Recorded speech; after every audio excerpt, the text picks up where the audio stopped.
जनकपुर में विवाह पंचमी के दिन हेलीकॉप्टर बाजार में आपको फूल बरसाता है। आखिर क्यों विवाह पंचमी के दिन बरसाता है, मैं इसका एक बहुत ही बड़ा राज बताने जा रहा हूँ इस वीडियो के माध्यम से। अभी तक आप चैनल को सब्सक्राइब नहीं किए तो सब्सक्राइब करिएगा। जो जानकी मंदिर के ऊपर में जो देख रहे हैं हेलीकॉप्टर, फूल बरसा रहा है, जिसको पुष्प बोलते हैं, पुष्प बरसा हो रहा है।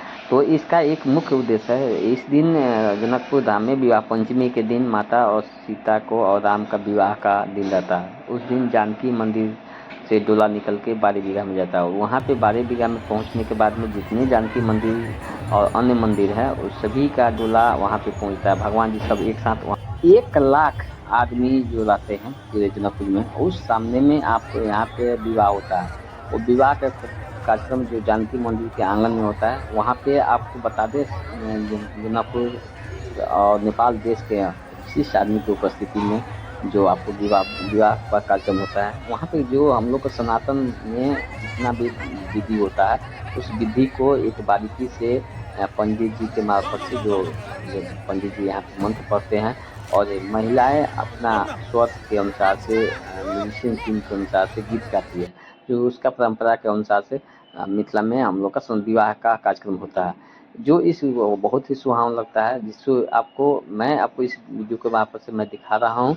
और आप यहाँ से करने के विवाहिक कार्यक्रम होने के बाद में सभी आदमी एक दूसरे के घर चले जाते हैं। और ये जनकपुर में इसका बहुत बड़ा राज बता दिए कि जनकपुर पुष्प वर्षा क्यों होता है।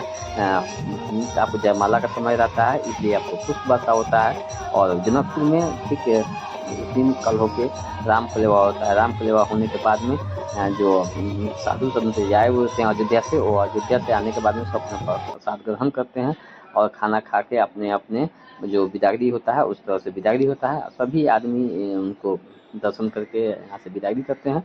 और उसी तरह जनकपुर का परिक्रमा और विवाहिक कार्यक्रम जो सीताराम विवाह कार्यक्रम है जो समापन होता है। और उसके ठीक कल होके सामूहिक विवाह होता है। जो सामूहिक विवाह आपको मणि मंडप में हो जाए, जहाँ माता सीता का और राम जी का विवाह हुआ था, उसी जगह पर सामूहिक विवाह होता है।